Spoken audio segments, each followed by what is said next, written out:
Last class जो पढ़े थे दिन, उसमें कोई दिक्कत? फैराडे लॉ, लेंज लॉ से डायरेक्शन निकालने आता है।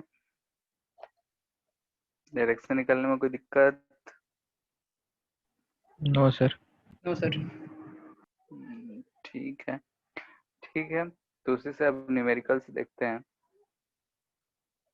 तो हम लोगों ने देखा था कि फैराडे लॉ जो था, अकॉर्डिंग टू फैराडे लॉ,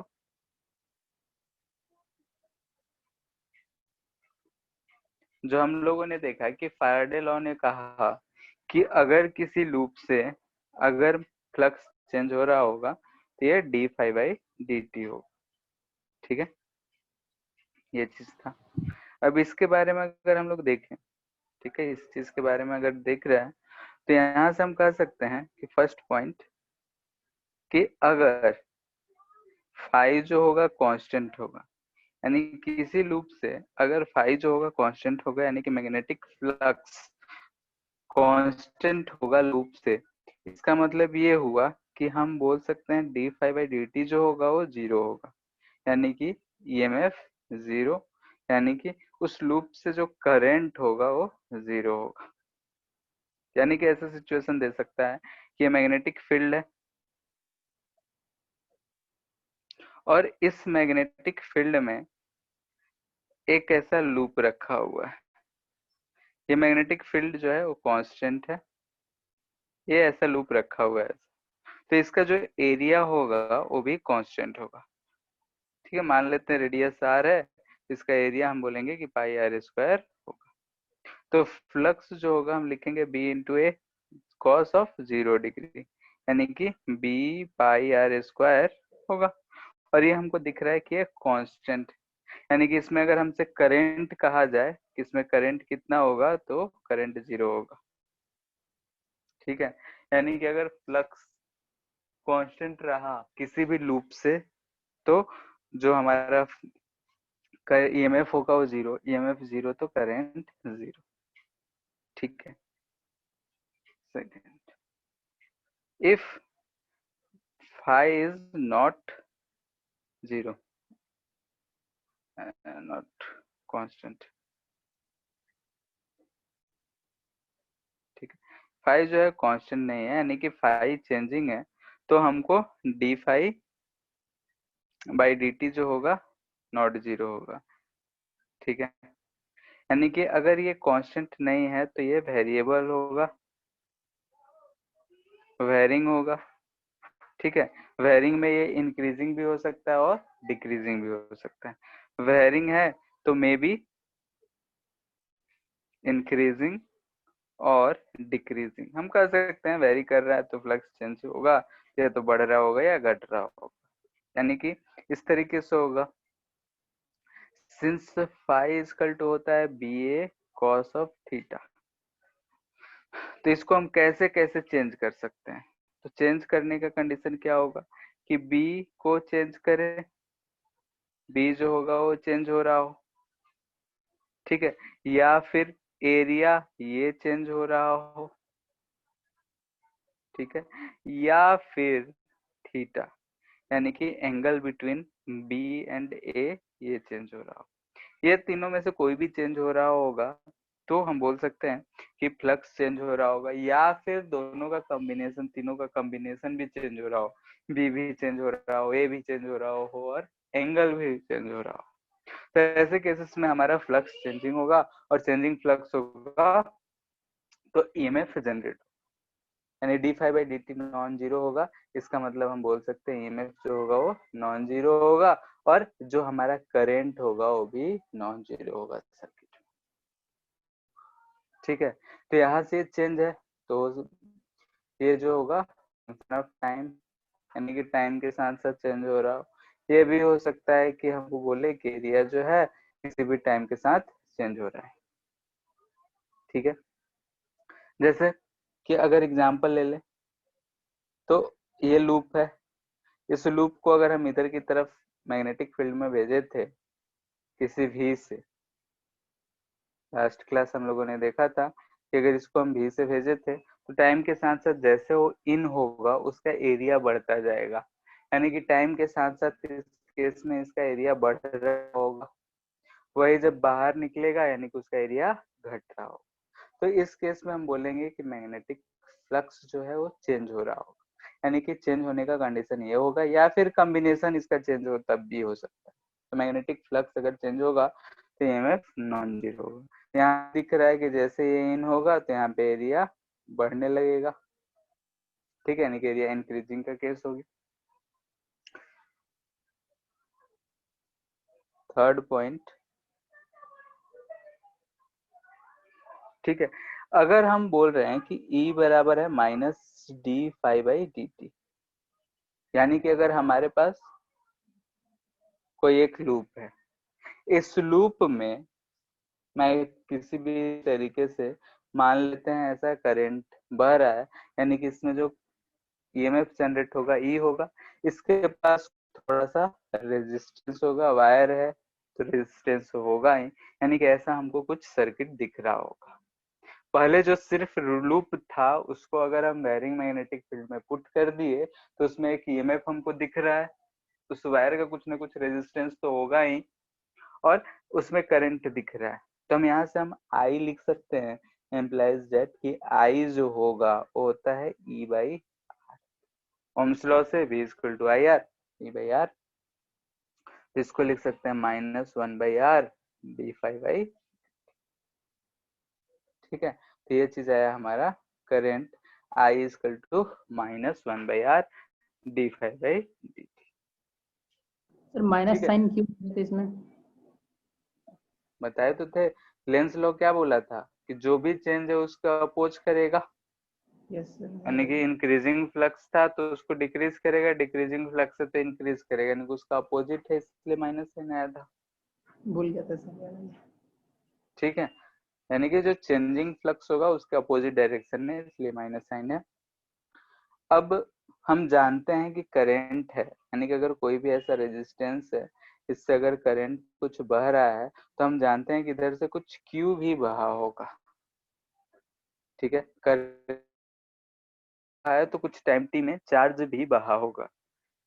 तो हम बोल सकते हैं कि सिंस जो Q होता है वो I इंटू डी टी होता है, तो यहाँ से हम लोग चार्ज अगर हमको फाइंड करना हो, क्वेश्चन हमसे पूछ देता है कितना चार्ज बहा होगा, तो हम I निकाल के डी टी इंटीग्रेट क्यों करें जब हमको यहाँ से डायरेक्टली दिख रहा है कि minus one by R D phi लिख सकते हैं,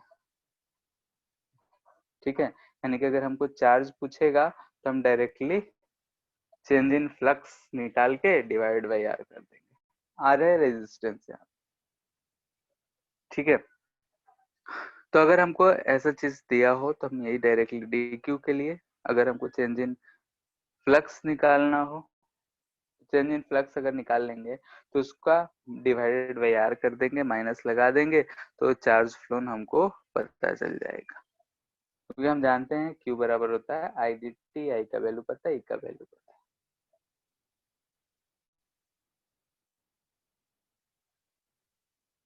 ठीक है।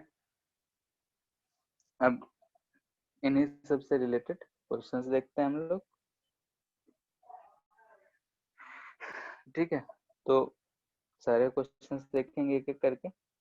जैसे अगर मान लेते हैं कि ये एक करंट है, आई बह रहा है और ये इंक्रीजिंग है, ठीक है, एक इनफाइनाइट वायर है, ये इंक्रीजिंग है, यहाँ पे एक ऐसा लूप रखा हुआ है,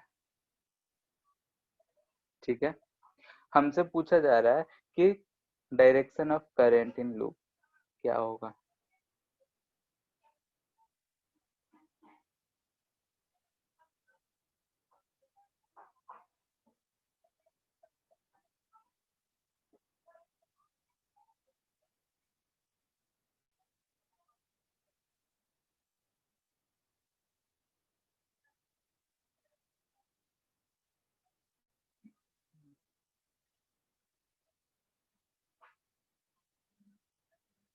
सर एंटी क्लॉकवाइज।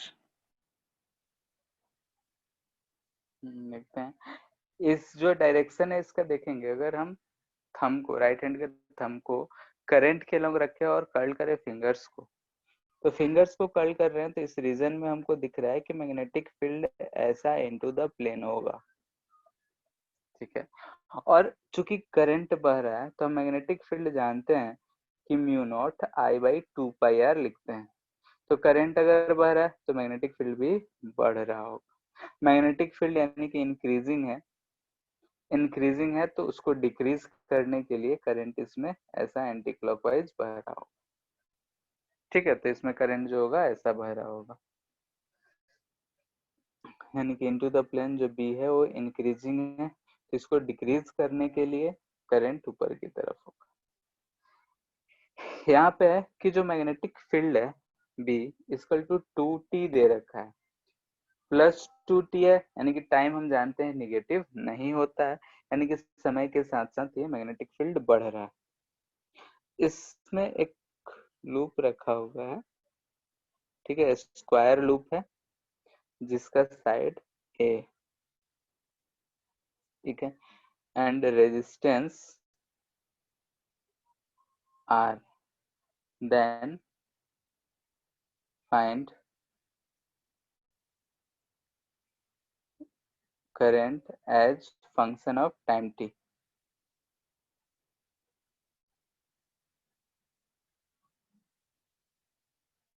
ठीक है, टाइम t के फंक्शन में इसमें से करंट कितना बहा होगा।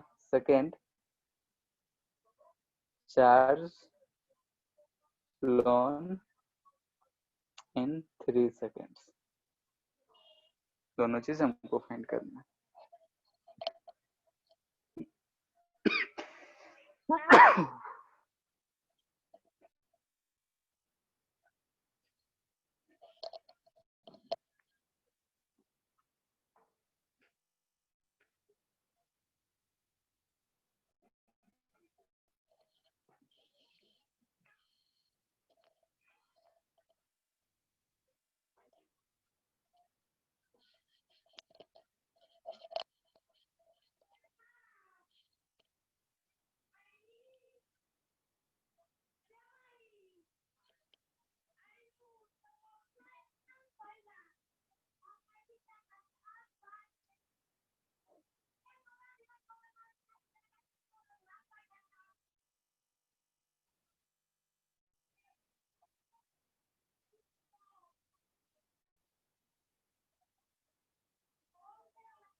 हो गया,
हो गया। जैसे इसका एरिया जो है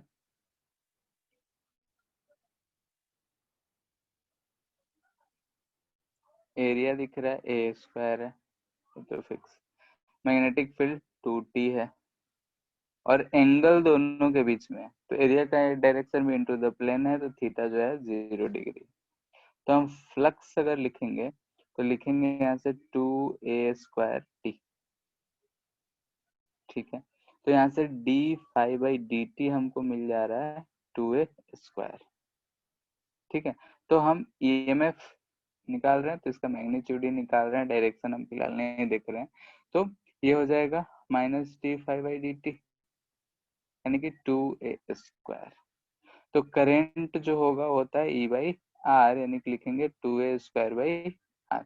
यहाँ हम माइनस साइन सिर्फ इसलिए नहीं लिख रहे हैं क्योंकि हमको डायरेक्शन से के लिए वो लिखा जाता है, हम डायरेक्शन निकाल लेंगे अलग से। तो यहाँ से हमको दिख रहा है कि करंट जो है तो टाइम के साथ साथ कांस्टेंट, टाइम के साथ चेंज नहीं कर रहा, वेरी नहीं कर रहा। ठीक है, यानी कि यही हमारा आंसर हो जाएगा। और बोल रहा है कि charge flown in 3 second, 3 second में चार्ज कितना बहा होगा। तो Q लिखेंगे तो I इंटू टी करेंगे तो जाएगा 6a² r। अब डायरेक्शन का बात है तो डायरेक्शन से यहाँ पे हमको दिख रहा है कि magnetic field into the plane बढ़ रहा है, बढ़ रहा है, यानी कि करंट इसमें ऐसा बहा होगा ताकि जो हमारा मैग्नेटिक फील्ड है इंड्यूस करंट का इधर होगा, जो हमारा कहीं भी अगर हम ईएमएफ लगाएंगे तो इस तरीके से लगाएंगे। क्लियर है?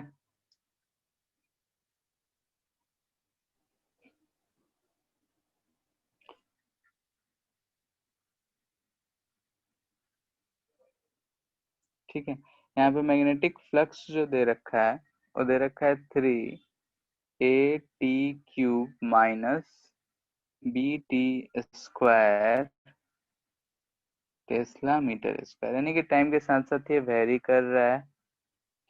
और a जो है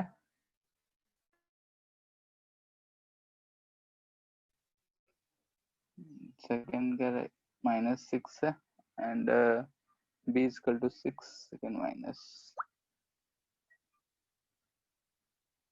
2। रेजिस्टेंस ऑफ वायर क्या है ए sir? 2 second s raise to power -6। ठीक है, यहाँ ए है, ये टाइम का है ना, तो टाइम का वो है वैल्यू 2। रेजिस्टेंस ऑफ लूप जो है 3 ओम है। बोल रहा है कि find maximum current induced during the interval of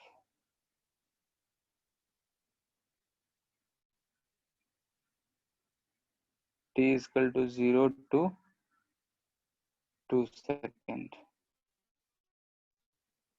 ठीक है, ये फ्लक्स थ्रू लूप ही है जो लूप का रेजिस्टेंस है।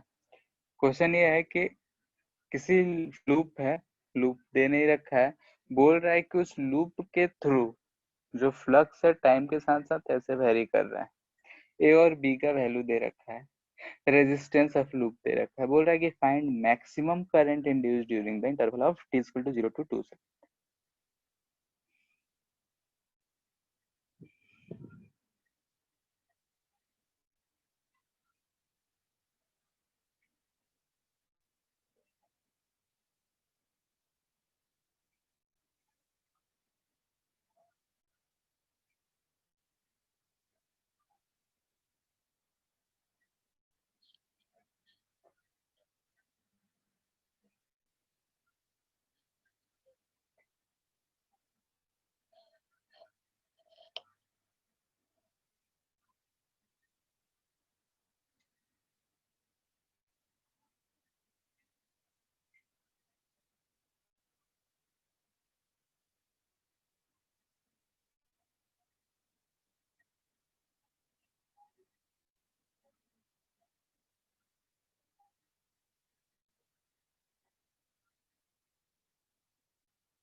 ठीक है, हुआ।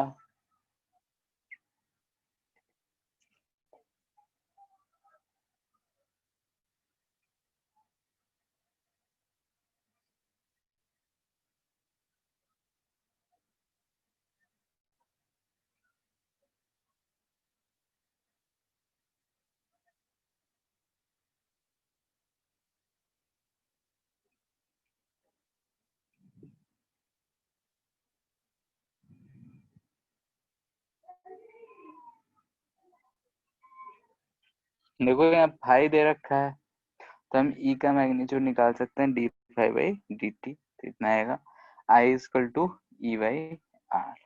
अब हमसे कह रहा है कि फाइंड मैक्सिमम करेंट, तो ये तो आई है।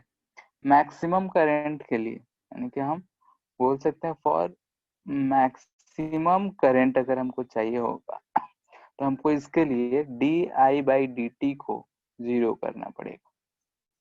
इम्प्लाइज दैट, इसको हम फिर से डिफ्रेंशिएट करेंगे, तो 6AT माइनस 2B जो होगा वो 0 होगा। तो यहाँ से हमको मिल जाएगा, कब होगा ये 0, तो T equal to 2B by 6 है, यानी कि हम इसको डायरेक्टली लिख दे रहे हैं 3। जीरो इस क्यों करना समय पड़ रहा है इसमें? और मतलब कभी भी किसी चीज का मैक्सिमम या मिनिमम वैल्यू निकालना होता है तो क्या करते हैं, उसका डिफरेंशिएशन को 0 करते हैं। बोलो। यस यहाँ तक ये चीज तो हम लोग पहले से जो पढ़ रखे हैं उसको यूज कर रहे हैं। ये हमको एक फंक्शन मिल गया है, as a function of time T. अब हमको पता है कि अगर हमको इसका मैक्सिमम या मिनिमम वैल्यू चाहिए, तो इसका मैक्सिमम और मिनिमम वैल्यू के लिए हमको D I by D T को 0 करना पड़ेगा। तो हम D I by D T को 0 कर दिए, तो यहाँ से हमको मिलेगा T equal to B by 3 है। यानी कि इस टाइम के लिए हमारा जो ये वैल्यू होगा मैक्सिमम होगा। तो ये बी का वैल्यू कितना दे रखा है, बी 6 है और ए 2 है। तो यहाँ से हमको टाइम क्या मिल जाएगा, 6/3 इंटू 2, यानी कि 1 सेकेंड, 1 सेकेंड पे। तो यहाँ पे आई मैक्स का जो वैल्यू होगा, ठीक है, आई मैक्स का वैल्यू जो होगा हम टाइम का इस वैल्यू में 1 पुट कर देंगे। देखो ध्यान से 3 माइनस 2 भी दिख रहा है, यानी कि 3 इंटू कितना है 2, माइनस 2 इंटू 6,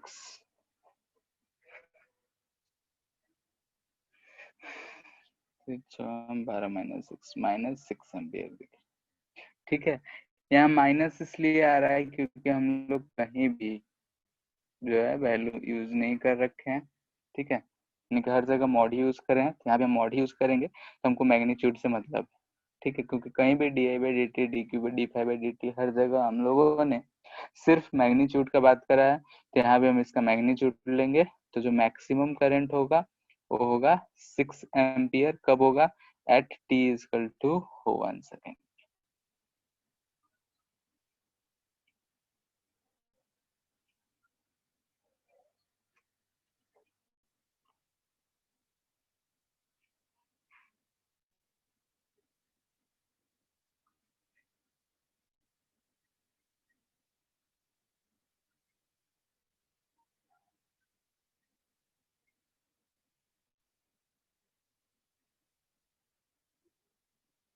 ठीक है, क्वेश्चन है कि ऐसा मैग्नेटिक फील्ड दे रखा है,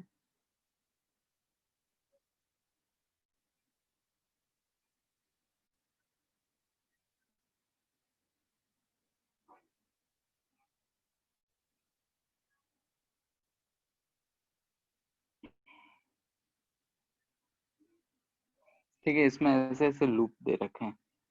एक लूप ऐसा दे रखा है,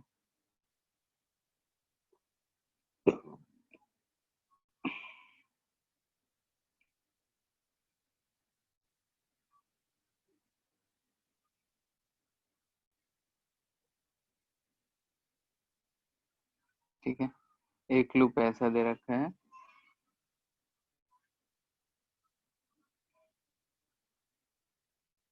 सर्कुलर ये सब। रेडियस ए है, ये बी है, ये ए बी है,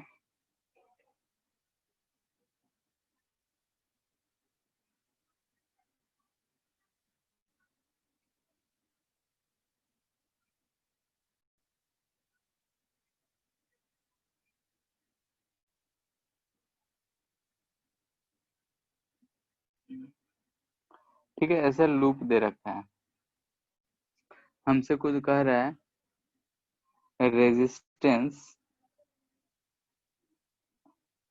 per unit length of wire जो है वो लेमडा है।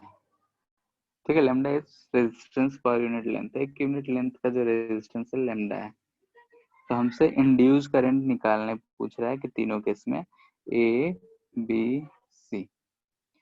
इंड्यूस्ड करंट विल बी क्या होगा। यहाँ पे इसमें दे रखा है कि जो मैग्नेटिक फील्ड है ये जो है चेंज कर रहा है, चेंजिंग। और ये कैसे चेंज कर रहा है, तो इसके लिए dB बाई dt जो है चेंज को k बोल रहा है, किस रेट से चेंज हो रहा है। ठीक है, यानी कि जो dB बाई dt है वो k रेट से चेंज हो रहा है, प्लस के यानी कि बढ़ रहा है, k इज कांस्टेंट।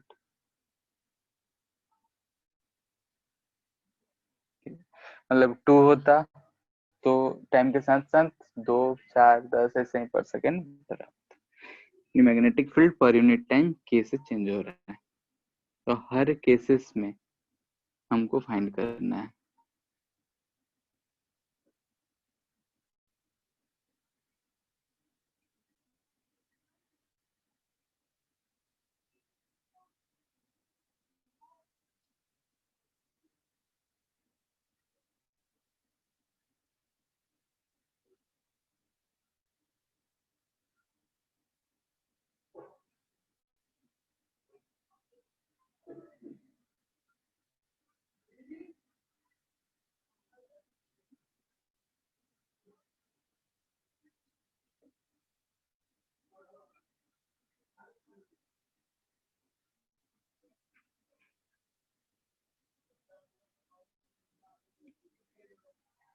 ये जो गैप है ये बहुत कम है, नेग्लिजिबल है, इस गैप को नेग्लिजिबल मानना है। इधर ये लेंथ बाहर वाले को भी नेग्लिजिबल मानना है ताकि length of wire total calculate करने में आसानी हो।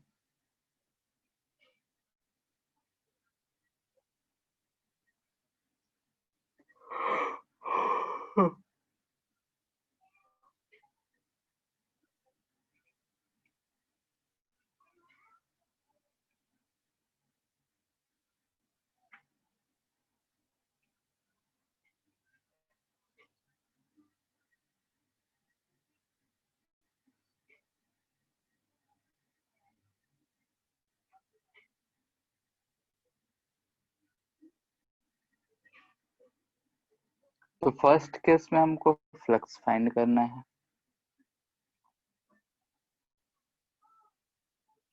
तो फ्लक्स के लिए सबसे पहले हम फ्लक्स लिखते हैं।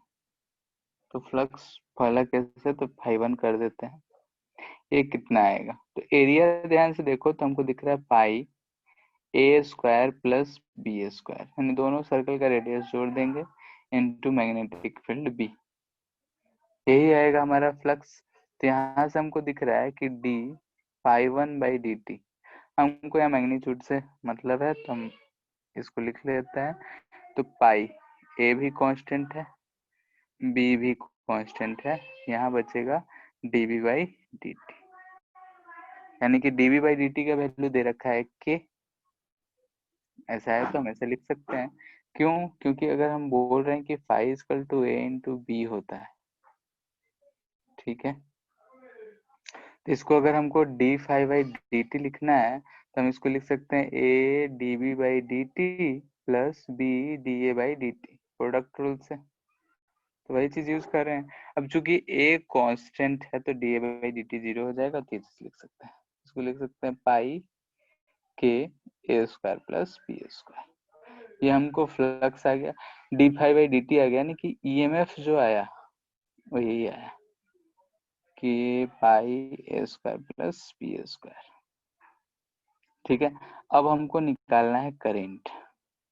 तो करेंट हमको लेमडा जो है पर यूनिट लेंथ का है, तो इसका जो टोटल लेंथ होगा उसका रेजिस्टेंस उस हिसाब से निकलेगा। तो टोटल लेंथ क्या होगा, टोटल लेंथ ऑफ वायर, जो वायर यूज हुआ है उसका टोटल लेंथ। तो देखो 2 पाई ए प्लस बी होगा, इसके लिए 2 पाई ए, इसके लिए 2 पाई बी, तो दोनों को ऐड करेंगे तो 2 पाई कॉमन हो गया, ए प्लस बी बचा। तो करंट अगर लिखना होगा तो हम लिखेंगे E1 बाई आर। अच्छा, ये तो टोटल लेंथ है, तो यहाँ से हम आर बोल सकते हैं, टोटल लेंथ एल है तो एल इंटू लेमडा, लेमडा से मल्टीपल कर देंगे तो आ जाएगा k pi a square plus b square by 2 pi lambda a plus b. Pi से पाई गया, k a square plus b square by 2 lambda a plus b. ठीक है, ये चीज करंट होगी। करंट का डायरेक्शन निकालना होगा, तो magnetic field into the plane, इस केस में दिख रहा है कि magnetic field into the plane बढ़ रहा है, तो इसमें जो करंट का डायरेक्शन होगा ऐसा होगा, यानी कि इसमें से ऐसा बहा होगा। ठीक है, तो फर्स्ट केस में ऐसे देखेंगे, वैसे ही सेकेंड केस का करो तुम लोग। Sir R equals to L lambda समझ में नहीं आया। ये क्या है, एक रेजिस्टेंस। यूनिट लेंथ का रेजिस्टेंस लेमडा है, हम्म, तो इसका टोटल लेंथ को अगर हम एल बोलेंगे तो टोटल रेजिस्टेंस कितना हो जाएगा, तो लेमडा इनटू टोटल लेंथ। तो वही हम यहाँ पे लिखे हैं, इस टोटल लेंथ को एल मान लिए हैं, तो इसलिए एल लेमडा लिख दिए हैं, यानी कि इस चीज को हम एल कह दे रहे हैं। बात समझ आया?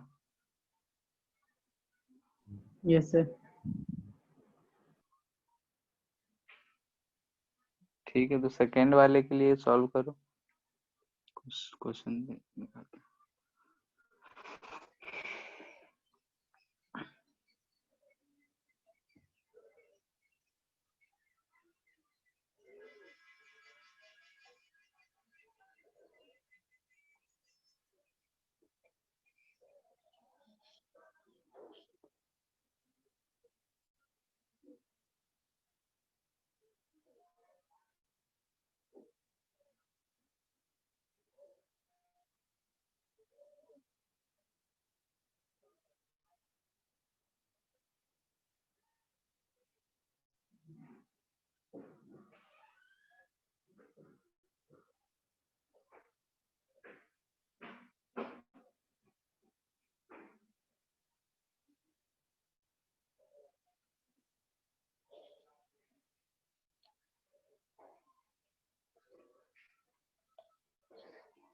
इसमें ध्यान से देखो तो लूप कौन सा एरिया फॉर्म कर रहा है, ये वाला सब एरिया फॉर्म कर रहा है, तो एरिया क्या लिखेंगे,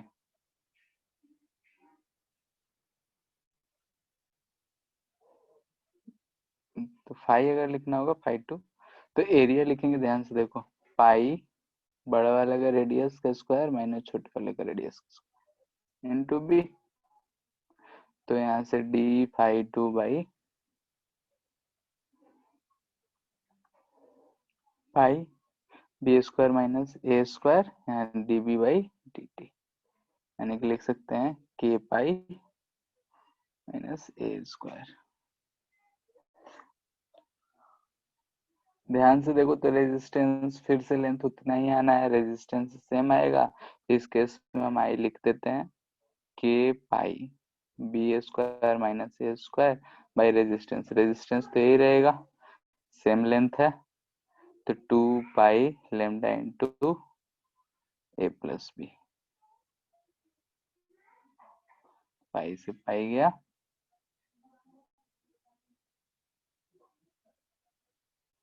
2 lambda into a plus B.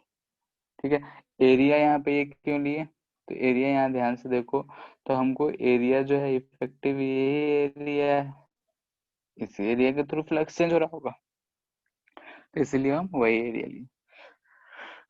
बाकी एक रीजन और है लेने का, ये है, ध्यान से देखो तो magnetic field into the plane change हो रहा होगा, चेंज हो रहा होगा, यानी कि इसमें जो करंट प्रोड्यूस होना चाहिए वो बाहर की तरफ ज्यादा होना चाहिए।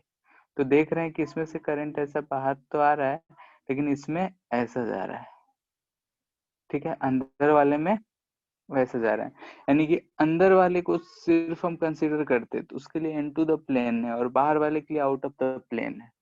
दो लूप अगर हम इसको एज्यूम करेंगे, इस वाले केस में हम दो लूप अगर एज्यूम करते हैं तो ऐसा एक लूप और एक ऐसा लूप एज्यूम कर रहे हैं जिसका रेडियस a है और इसका रेडियस b। तो अगर हम magnetic field into the plane बढ़ रहा है तो बाहर वाले में हमको ऐसा करंट दिख रहा है ताकि मैग्नेटिक फील्ड ऊपर, लेकिन अंदर वाले में ऐसा सपोर्टिव दिख रहा है, यानी कि अंदर वाले के कारण जो मैग्नेटिक फ्लक्स है वो बढ़ा रहा है और बाहर वाले के लिए घटा रहा है, यानी कि ओवरऑल जो इस रीजन में है वही इफेक्टिव है। तो इसलिए हम वही इफेक्टिव एरिया लिए हैं, या फिर अलग अलग भी कर सकते थे, इसको ऐसा मान के भी हम लिख सकते थे। जैसे यहाँ पे हम लिख सकते थे pi b square b minus pi a square b, यानी कि हम फ्लक्स लिखते बाहर वाले का, ये ए है और ये बी, तो बाहर वाले से के लिए फ्लक्स लिखते और अंदर वाले के, तो अंदर वाले के लिए अपोजिट डायरेक्शन में आ रहा है तो इस वजह से यहाँ पे माइनस लग जाएगा। ठीक है, तो यहाँ पे हमको डायरेक्टली दिख नहीं रहा है इसलिए हम यहाँ पे बोल रहे हैं कि ये चीज को कंसिडर करना है कि जो है इफेक्टिव, यहाँ से करंट जो गया होगा इधर से घूम फिर के फिर से इधर से आ रहा है, यानी कि बाहर वाले सर्किट का जो करंट है वो अपोज कर रहा है लेकिन अंदर वाले को सपोर्ट कर रहा है, इसलिए अंदर वाले को हम माइनस में देखें। वैसा ही इस केस में ध्यान से देखो, तो इस केस में भी अगर हम करंट का डायरेक्शन लेंगे तो बाहर वाले को पहले देखते हैं, बड़े वाले को, तो बड़े वाले में हम देख रहे हैं बी इज ग्रेटर देन ए है, तो बड़े वाला कहीं इफेक्टिव होगा, तो इसके कारण देख रहे हैं इसमें जो करंट बहेगा ऐसा बहेगा, लेकिन छोटे वाले में ऐसा बहेगा, दिख रहा है, बाहर वाले में ऐसा जाएगा, यहाँ से पार करके ऐसा ही बहेगा, क्योंकि करंट है, लूप है, एक ही डायरेक्शन में, एक लूप में एक ही डायरेक्शन में करंट बहेगा, तो ओवरऑल करंट इसमें ऐसा बहना चाहिए। यानी कि इसमें भी अगर एरिया कंसीडर करेंगे तो एरिया कंसीडर करेंगे तो बड़े वाले में से छोटे वाले को सब्ट्रैक्ट करना पड़ेगा। क्यों करना पड़ेगा, क्योंकि इसका जो फ्लक्स है वो इस फ्लक्स को अपोज कर रहा है, इसलिए थर्ड वाले केस में अगर हम देख रहे हैं तो थर्ड वाले केस में भी अगर एरिया लिखना होगा तो हम लिखेंगे पाई b square minus pi a square, यानी कि पाई b square minus a square. ठीक है, अगर हम ये लिख दे रहे हैं कि पाई b square minus a square है तो बाकी का कहानी तो हम लिख ही सकते हैं। ठीक है, बाकी इसका जो करंट है इसी के बराबर आ जाएगा, इसको हम क्या लिख सकते हैं, तो देखो ध्यान से a प्लस बी कट जाएगा तो यहाँ b माइनस ए बचेगा बाई 2 लेमडा, तो इसका भी एरिया सेम आया, तो फ्लक्स जो है फाई 2 के बराबर ही आएगा, तो E2 के बराबर ही आएगा, तो I फिर से के B minus A by 2 lambda के बराबर ही रहेगा। ठीक है, तो थोड़ा सा फिगर हम ध्यान से देखते हैं, तो फिगर को ध्यान से देखो, एज्यूम करो कि इस वाले को उठा के हम इस वाले की तरह रख सकते हैं कि नहीं, यानी कि जो छोटा वाला है हमारा सर्कल लूप, उसको उठा के इस तरीके का अगर हम पुट करेंगे तो हमको सेम ही फिगर दिख रहा है। ठीक है, यानी कि लूप का ओरिएंटेशन चेंज नहीं कर रहे हैं और ऐसे ही हम रख सकते हैं। अगर इसको घुमा देंगे तो फर्स्ट वाले जैसे रख रहे हैं, यानी ट्विस्ट करके, एक ही वायर था, एक ही लेंथ का था, हम ट्विस्ट कर करके अलग अलग पोजीशन में रखे थे, तो इसमें केस में दिख रहा है कि जो करंट इंड्यूस हुआ है नहीं, दोनों का फ्लक्स सपोर्टिव है, लेकिन इन दोनों केस में दिख रहा है कि दोनों का फ्लक्स जो है अपोज कर रहा है। यानी कि एक का फ्लक्स दूसरे के अपोजिट। ठीक है, तो इस तरीके से हम लोग को ध्यान रखना है।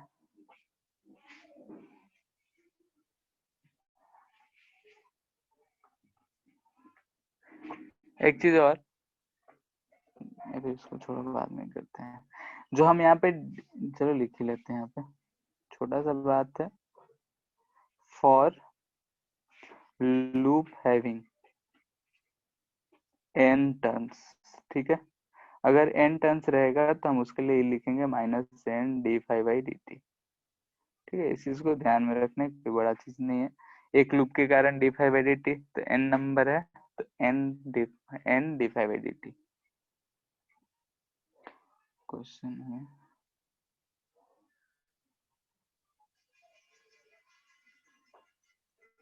ठीक है, इसको अच्छे से ध्यान से करो, थोड़ा सा अच्छा क्वेश्चन है। अच्छा इन द सेंस कि थोड़ा सा रोटेशन आ जा रहा है और कुछ नहीं।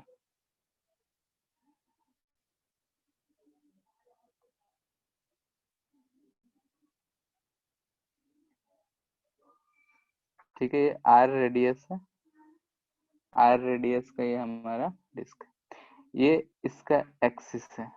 ठीक है, इस एक्सिस के अबाउट ऐसा ये ओमेगा से रोटेट कर रहा है, और बोला है कि इसमें जो मैग्नेटिक फील्ड है वो ऐसा इनटू द प्लेन है।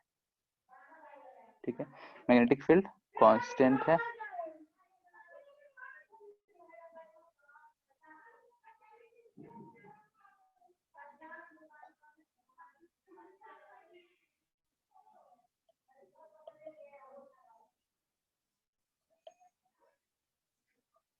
ठीक है, ये हमारा लूप जो है सेमी सर्कल के जैसा है, ये ओमेगा से रोटेट कर रहा है। ये अंदर मैग्नेटिक फील्ड जो है इस पूरे रीजन में से इनटू द प्लेन है। अब हमसे पूछा जा रहा है इफेक्टिव रेजिस्टेंस जो है, इफेक्टिव रेजिस्टेंस आर है इस लूप का, perpendicular to the plane paper. Effective resistance इतना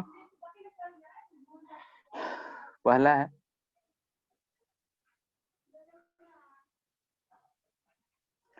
find magnitude of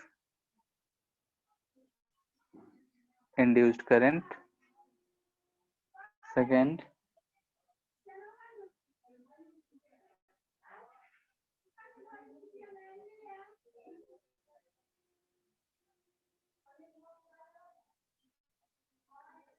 find discuss या लिखो direction of current when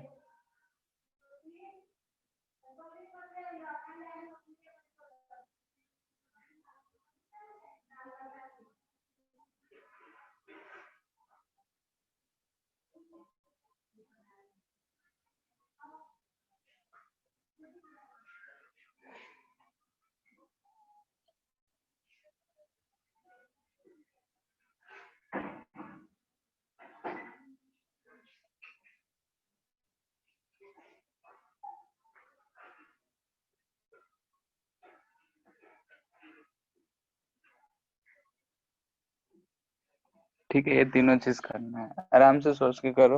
rotate कर रहा है, क्या होगा, कैसे होगा।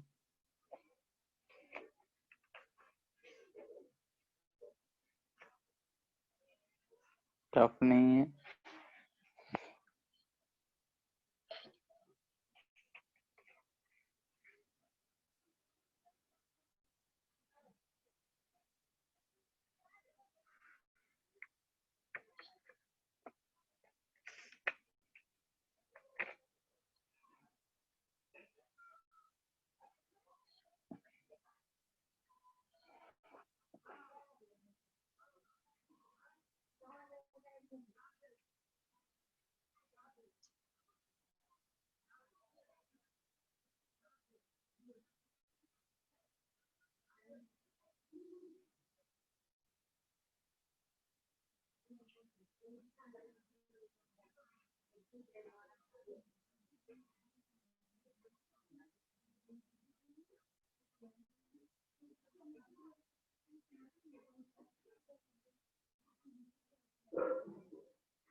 हो गया?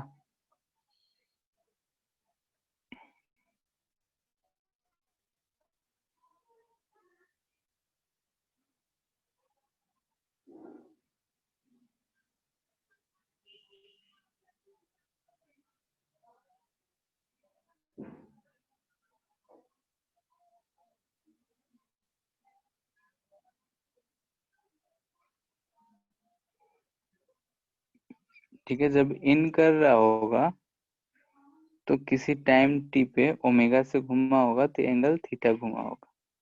ठीक है, ये चूंकि ओमेगा से जा रहा है तो एट एनी टाइम टी का बात कर रहे हैं। ठीक है,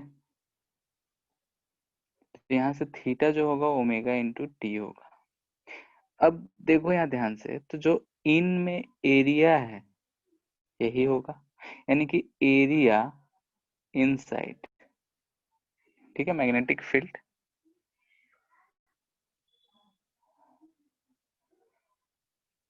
तो हम ए लिख रहे हैं, तो कितना होगा, तो ये वाला एरिया है। ध्यान से देखते हैं तो पाई आर स्क्वायर आता है हमारा जब पूरा सर्कल होता है, यानी कि यहाँ एंगल 2 पाई होता है।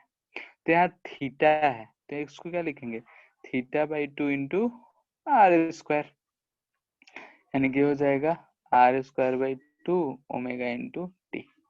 तो इस केस ये में नहीं क्या समझे है, सर। इसका एरिया, आर्क का एरिया निकालना नहीं आता है।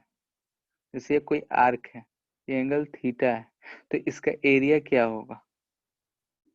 ठीक है, इसका अगर हमको एरिया लिखना हो तो एरिया होता है थीटा आर स्क्वायर बाई 2।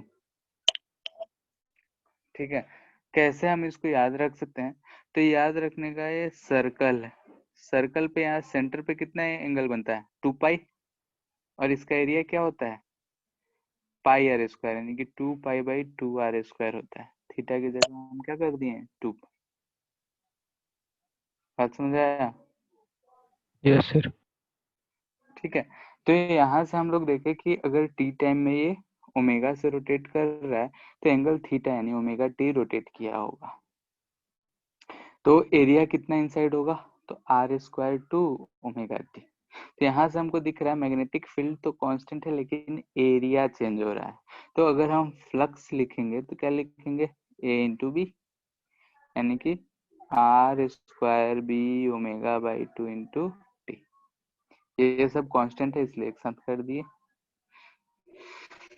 तो जो ईएमएफ होगा ई इक्वल टू लिखेंगे d phi by D t. ये क्या होगा,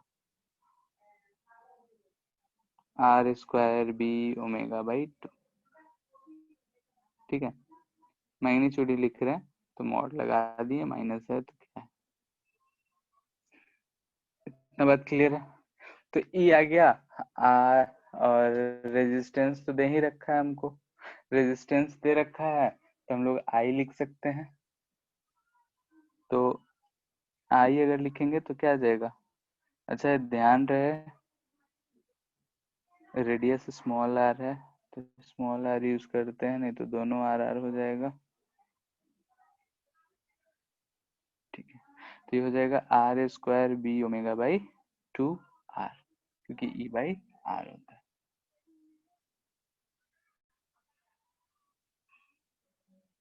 क्लियर है?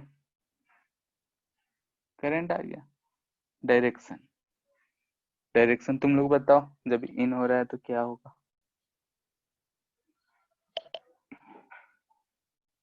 बी। चलो इनका तो यहीं से दिख रहा है, एंटी इन हो रहा है क्लॉकवाइज। तो एरिया क्या हो रहा है इस केस में? बढ़ रहा है, यानी कि फ्लक्स बढ़ रहा है। Magnetic field into the plane बढ़ रहा है, तो उसको घटाने के लिए इसमें करंट ऐसा बहेगा। लेकिन जब ये लूप से बाहर आ रहा होगा, यानी कि मैग्नेटिक फील्ड था और ये जो है एक बार ऐसा पूरा अंदर चला गया, उसके बाद जो है ये ऐसा थोड़ा सा बाहर आया है। ठीक है, तो ओमेगा से ही आ रहा है। ठीक है, तो इस केस में क्या हो रहा होगा? तो इस केस में दिख रहा है कि एरिया हमारा घट रहा है, घट रहा है, यानी कि इस केस में हमको करंट का डायरेक्शन इधर की तरफ दिख रहा हो।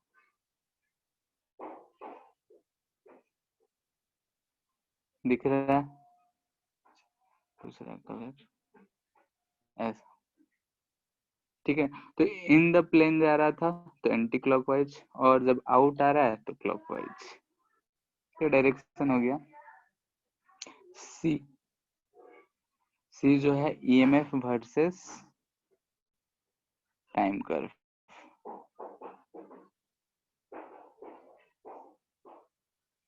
ठीक है, तो 0 से ही शुरू होगा टाइम। तो बताओ कैसे होगा?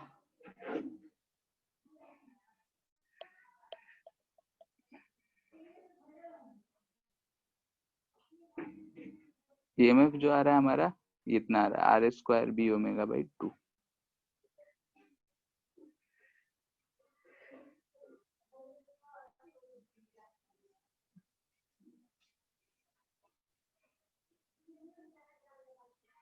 डायरेक्शन चेंज हो जा रहा है, यानी कि अगर इसको हम पॉजिटिव लिए हैं तो जब आउट हो रहा हो तो निगेटिव लेंगे। तो ये जो है कांस्टेंट दिख रहा है हमको, ध्यान से देखो कांस्टेंट। और जब ये टोटली जब अंदर आया होगा ये लूप, उस समय ये ईएमएफ 0 हो गया होगा। अभी जो है पॉजिटिव है, तो यहाँ से आधे टाइम के लिए, ठीक है, यहाँ होगा। फिर उसके बाद जब निकलना शुरू करेगा तो हमको दिख रहा होगा कि निगेटिव, फिर पॉजिटिव, फिर निगेटिव, फिर पॉजिटिव, ऐसा ही चलता रहेगा। ये वैल्यू कितना होगा? तो मैग्नीट्यूड में तो कोई चेंज नहीं हो रहा है, b r square omega by 2, यहाँ पे minus b r square omega by 2। यानी कि अगर हम ये देख रहे हैं कि मैग्नेटिक फील्ड है, ठीक है, जैसे ही यहाँ से ये इन गया, वहां से पॉजिटिव शुरू, यानी कि पूरा एरिया जब तक कवर करके जब तक वो ऐसा नहीं हो गया, तब तक ये वाला वैल्यू। फिर यहाँ से जैसे निकलना शुरू करा तो मैग्नेटिक फील्ड जो करंट है उसका डायरेक्शन चेंज हो गया, यानी इंड्यूस ईएमएफ का डायरेक्शन चेंज हो गया। डायरेक्शन चेंज करने का मतलब कि अभी अगर हम पॉजिटिव लिए हैं तो उस केस में हमको निगेटिव लेना पड़ेगा, क्योंकि अगर हम बोल रहे हैं कि ऐसा को पॉजिटिव लिए हैं तो निगेटिव मतलब ऐसा, तो इसको अगर प्लस ही लिखे हैं तो कर्व बना रहे हैं तो इसको माइनस ही लिखना पड़ेगा। तो वही चीज है। तो टाइम के साथ साथ देख रहे हैं कि आधा टाइम पॉजिटिव फिर निगेटिव, पॉजिटिव निगेटिव, कितना देर तक ये आया होगा? तो अगर हम ओमेगा से रोटेट कर रहा है तो इसका टाइम पीरियड होगा 2 पाई बाई ओमेगा। तो आधा टाइम यानी कि होगा T by 2 T, 3t by 2 2t, यानी कि ऐसे चेंज हुआ होगा। क्लियर है? तो ये चीज हम लोग ऐसे देख रहे हैं कि जो ईएमएफ है हर आधे रोटेशन के बाद अपना डायरेक्शन चेंज कर रहा है। आगे चल के इसी चीज को बोलेंगे एसी, एसी सोर्स। ठीक है, इससे जो करंट होगा वो भी डायरेक्शन लूप में चेंज कर रहा है, तो बोलेगा अल्टरनेटिंग करंट। तो यहीं से आता है कंसेप्ट अल्टरनेटिंग का। या कंसेप्ट डीसी वाले में देखे थे कि एक बैटरी है, उससे कंटिन्यूअस एनर्जी सप्लाई हो रहा है, तो था डीसी का केस। यहाँ से जो हम लोग देख रहे हैं वो एसी प्रोड्यूस हो रहा है, हर आधे रोटेशन के बाद अपना डायरेक्शन चेंज कर ले रहा है। ठीक है, इतना बात में कोई दिक्कत? No sir. ठीक ठीक है, जिसके बाद है हमारा मोशनल इलेक्ट्रोमोटिव फोर्स।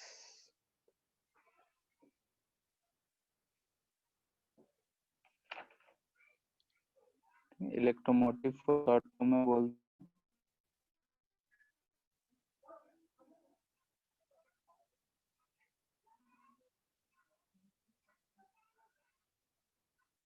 ठीक है, इलेक्ट्रोमोटिव फोर्स यानी ईएमएफ का ही बात कर रहा है, शॉर्ट में बोल सकते हैं मोशनल ईएमएफ। ठीक है, यानी कि मोशन के थ्रू अभी तक हम लोग क्या देख रहे थे कि मैग्नेटिक फील्ड ये सब चेंज कर रहे थे और उसके थ्रू हमारा जो है मैग्नेटिक फील्ड चेंज हो रहा था, फ्लक्स चेंज हो रहा था, उसके कारण हमारा ईएमएफ जनरेट हो रहा था। इस केस में हम लोग देखेंगे कि हम सिर्फ जो है क्या बोलते हैं, फ्लक्स चेंज करने की वजह से तो चेंज कर ही रहे हैं, साथ में अगर हम लोग मोशन दे दें किसी रॉड को तो भी मूवमेंट के कारण भी मैग्नेटिक इंड्यूस ईएमएफ जनरेट हो रहा है। जैसे एग्जांपल लेते हैं कि ऐसा मैग्नेटिक फील्ड है, इनटू द प्लेन है, यहाँ हम एक रॉड ले लें, ठीक है, इसको अगर हम ऑफ कोर्स करंट बहाना है तो हमको क्लोज लूप बनाना पड़ेगा। तो क्लोज लूप कैसे भी करके हम बनाए हैं, तो हम क्लोज लूप को हम कंसिडर अभी नहीं कर रहे हैं। कंसिडर ये करना है कि जो रॉड है, ये रॉड कंडक्टिंग रॉड है, क्लोज लूप फॉर्म करा हुआ है। ठीक है, क्योंकि करंट तभी बहेगा जब लूप कंप्लीट होगा, ये चीज हम लोग जानते हैं। तो इसका भी लूप अगर कंप्लीट होगा तभी बहेगा। तो हम सिंपली बस रॉड ले रखे हैं, उसका एक पार्ट ले रखे हैं, ये रखा हुआ है तो कोई बात नहीं है, लेकिन अगर हम इसको इधर की तरफ कोई वेलोसिटी दे दिए, ये मैग्नेटिक फील्ड बी है, तो इसमें भी करंट प्रोड्यूस होता है। ठीक है, यानी कि इस जो लूप है इसमें भी करंट प्रोड्यूस होता है। वो करंट कैसे प्रोड्यूस हो जाता है, क्या प्रोड्यूस होता है, उसके बारे में हम लोग देखते हैं। तो उसको बोलते हैं मोशनल ईएमएफ, यानी कि बोल सकते हैं EMF due to moving rod, rod हो या लूप हो इन मैग्नेटिक फील्ड। ठीक है, मैग्नेटिक फील्ड चेंजिंग हो या कांस्टेंट हो, किसी में भी हो, इस चीज को हम लोग बोलते हैं मोशनल ईएमएफ, यानी कि जो मोशन की वजह से ईएमएफ। ठीक है, तो ये कैसे होता है, क्या होता है, उस चीज के बारे में हम लोग डिस्कशन करते हैं। तो इस रॉड को हम बना रहे हैं थोड़ा सा बड़ा, ये इधर की तरफ ये वेलोसिटी v से जा रहा है, मैग्नेटिक फील्ड जो है इनटू द प्लेन है।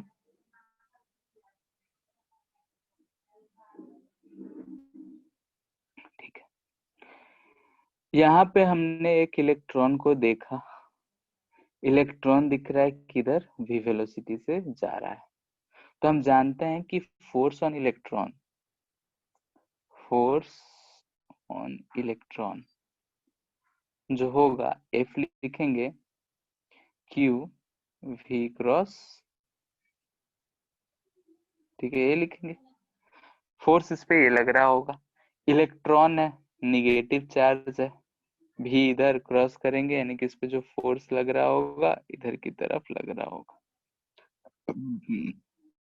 क्योंकि देख रहे हैं कि डायरेक्शन ऊपर आ रहा है लेकिन निगेटिव चार्ज है, इसलिए फोर्स का डायरेक्शन नीचे, यानी कि इसको हम ई भी लिख सकते हैं 90 डिग्री, साइन 90 डिग्री है तो साइन 91 हो जाता है, तो एफ इक्वल टू ई भी आएगा। ठीक, तो अगर ऐसा हर इलेक्ट्रॉन पे लग रहा है तो ये अगर हमारा रॉड है, ठीक है, तो रॉड है, तो इलेक्ट्रॉन्स जो है आके यहाँ पे थोड़ा सा चौड़ा और बना रहे हैं,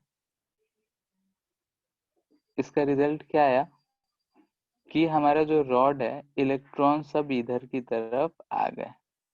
इलेक्ट्रॉन्स यहाँ जमा हुआ तो उसके करस्पॉन्डिंग यहाँ पे पॉजिटिव चार्ज आ गया होगा, क्योंकि यहाँ निगेटिव चार्जेस दिख रहे हैं हमको।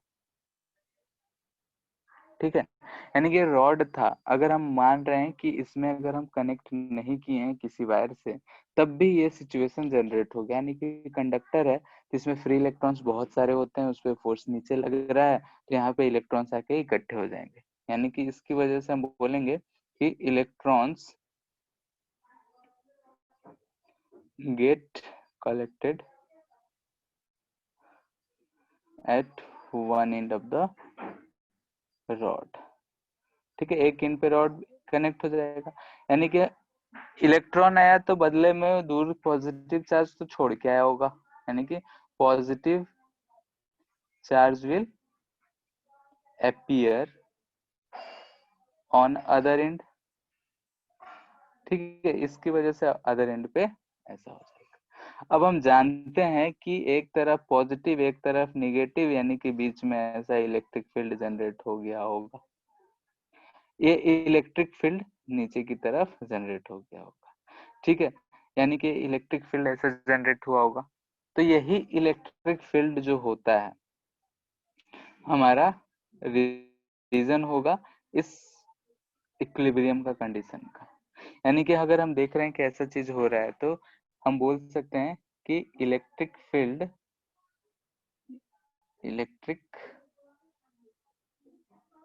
जनरेटेड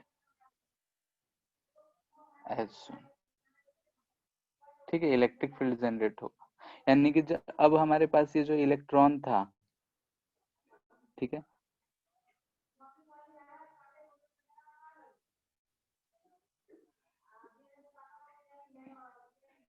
ये जो इलेक्ट्रॉन था ये इधर की तरफ भी वेलोसिटी था, तो इसकी वजह से मैग्नेटिक फोर्स इधर लग रहा था। ठीक है, ये जो हम बोल रहे हैं ये मैग्नेटिक फोर्स बोल रहे हैं, तो मैग्नेटिक फोर्स इधर की तरफ लग रहा था। Magnetic field into the plane है तो ये कितना लग रहा था, तो ई वी बी। ठीक है, अब चूंकि इलेक्ट्रिक फील्ड इधर से इधर जनरेट हो गया तो हम बोलेंगे कि इधर की तरफ एफ इलेक्ट्रिक लग रहा होगा, ई इंटू ई लग रहा होगा। एट इक्विलिब्रियम, यानी कि जब इक्विलिब्रियम कंडीशन होगा, यानी कि जब इलेक्ट्रॉन सब मूवमेंट नहीं होगा, उस समय ये एफ ई जो होगा एफ बी के बराबर होगा, तो हम बोल सकते हैं ई इक्वल टू होगा वी इंटू बी। ठीक है, वेक्टर फॉर्म में भी हम यूज कर सकते थे, वेक्टर फॉर्म भी यूज कर सकते हैं, वी क्रॉस बी है तो वी क्रॉस बी ही रहेगा। खैर, इलेक्ट्रिक फील्ड जो आ गया वी इंटू बी आ गया। यहाँ तक कोई दिक्कत?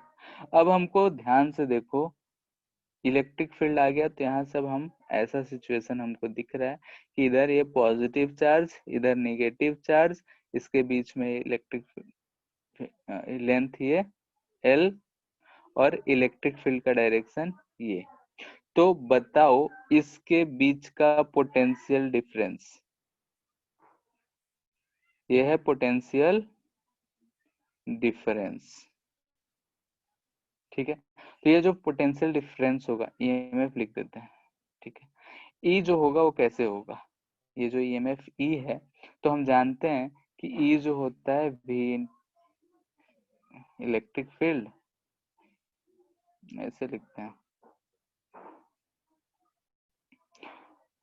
पोटेंशियल डिफरेंस इसकल टू हम क्या लिखते हैं, इलेक्ट्रिक फील्ड इनटू लेंथ, ये लिखते हैं।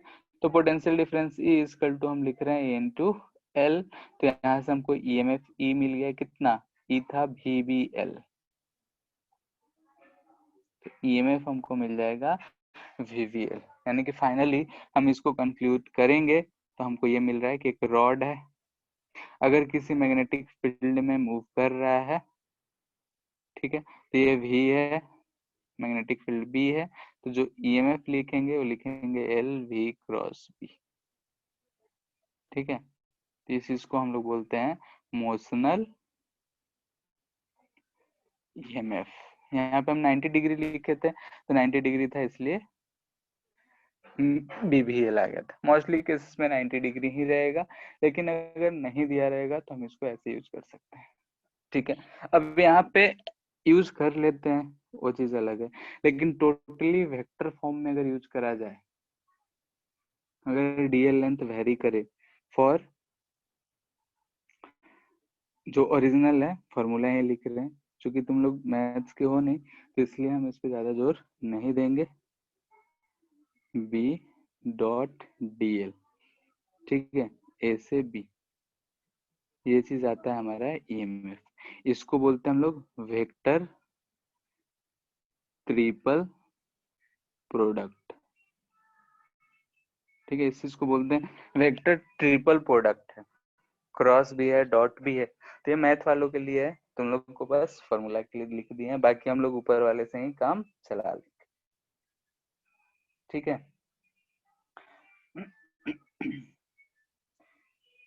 तो V cross B dot DL, ये चीज हम लोग डायरेक्टली हम लोग यही फॉर्मूला मोस्टली 95% केसेस में यही फॉर्मूला यूज करेंगे।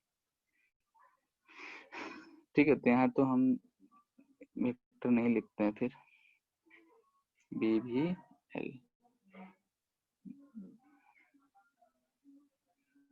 ठीक है, जिस फॉर्मेट में तुमको याद रखना है याद रखो।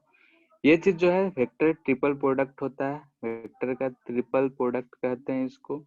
A cross B dot C है, या A cross B cross C है, तो सब ट्रिपल प्रोडक्ट होता है, जो कि मैथ वालों को पढ़ना है। वेक्टर चैप्टर ही है एक, उसमें तुम लोग को नहीं पढ़ना है, तो तुम लोग को इसका चिंता नहीं करना है, बस देख लो कि हाँ ऐसा कुछ होता है कि अगर मैग्नेटिक वायर है जो है A से B है, ये अगर ये इधर किसी वेलोसिटी p से जा रहा है, अगर इसमें मैग्नेटिक फील्ड ऐसा दे रखा है, तो इसके लिए हम लोग ये चीज लिखते हैं। ठीक है, तो इसके लिए हम लोग ऊपर वाला केस लिखेंगे। ठीक है, तो इस चीज को बोलते हैं हम लोग मोशनल इलेक्ट्रोमोटिव फोर्स, यानी कि मोशन की वजह से पोटेंशियल डिफरेंस क्रिएट हो जा रहा है इस रॉड के बीच में। अब पोटेंशियल डिफरेंस क्रिएट हो गया, EMF क्रिएट हो गया, तो अगर हम इसके थ्रू कोई रेजिस्टेंस जोड़ेंगे तो वो जलने लगेगा, यानी करंट बहने लगेगा। यानी कि इसके एंड पे अगर हम वायर कनेक्ट कर दे तो करंट फ्लो कर देगा। ठीक है, तो इसी चीज से आगे हम लोग नेक्स्ट इसी चीज को हम लोग फिर से फैराडे लॉ से प्रूफ करेंगे, और फिर इससे रिलेटेड क्वेश्चंस करेंगे। तो नेक्स्ट क्लास में हम लोग इसी से आगे अब शुरू करेंगे। ठीक है, तो मोशनल इलेक्ट्रोमोटिव फोर्स कैसे कैलकुलेट करते हैं, कैसे ये फैराडे लॉ लेंज लॉ को भी सपोर्ट करता है, वो सब चीजें हम लोग देखेंगे। ठीक है, इतना बात समझ आया? Yes sir. ठीक है, फिर आज के लिए इतना ही रहने देते हैं।